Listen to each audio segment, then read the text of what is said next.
বন্ধুসকল, কোনো শুভ কাৰ্যত ওলাওঁতে কি দেখিলে কি হয় সেই বিষয়ে আলোচনা কৰিম। বহু লোকে এনে কাৰ্যক বিশ্বাস কৰে আৰু বহু লোকে নকৰে। যাত্ৰাৰ সময়ত কি দেখিলে কি হয়, এনে কিছুমান কথা শাস্ত্ৰসমূহত উল্লেখ আছে। শুভ কাৰ্যত ওলাওঁতে যি দেখা যায় তাৰ ওপৰতে দিনটোৰ কাৰ্যৰ ওপৰত অনেক প্ৰভাৱ বিস্তাৰ কৰে। যদি কেতিয়াবা যাত্ৰাৰ সময়ত খালী কলহ দেখি যাত্ৰা কৰে তেতিয়াহ'লে ই অশুভ, আৰু যদি কলহত পানী ভৰি থকা দেখে তেতিয়াহ'লে ই অত্যন্ত শুভ।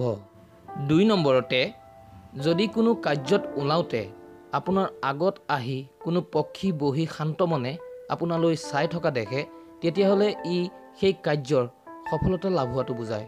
৩ নম্বৰতে, যাত্ৰাৰ সময়ত যদি নিজৰ মাকে পিছফালৰ পৰা মাতে তেতিয়াহ'লে ই মংগল।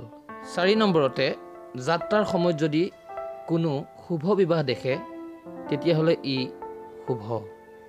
৫ নম্বৰতে, যাত্ৰাৰ সময়ত যদি কেতিয়াবা মেকুৰীয়ে ৰাস্তা কাটে তেতিয়াহ'লে সেই সময়ত অশুভ সংকেত বুজায়।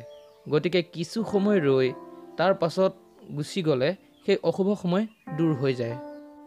৬ নম্বৰতে, যদি যাত্ৰাৰ সময়ত ওলাওঁতে কোনো পশু পক্ষীৰ সংগম দেখা যায় তেতিয়াহ'লে ই অতি মংগল, আৰু যদি কাউৰীৰ দেখা যায় তেতিয়াহ'লে ই অমংগল বুজায়।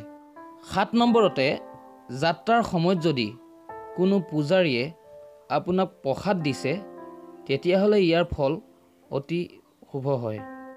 ৮ নম্বৰতে, যদি কেতিয়াবা যাত্ৰাৰ সময়ত ক'ব নোৱাৰাকৈ কাপোৰ ওলোটাকৈ পিন্ধা দেখে তেতিয়াহ'লে ইয়াৰ ফল অতি শুভ হয়, আৰু যদি নিজে জানি শুনি পিন্ধা যায় তেতিয়াহ'লে তাৰ কোনো পৰিৱৰ্তন নঘটে।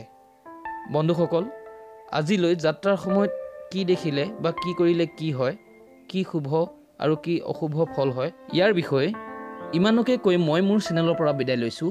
আপোনালোক সকলোলৈকে মোৰ ফালৰ পৰা আন্তৰিকভাৱে ধন্যবাদ।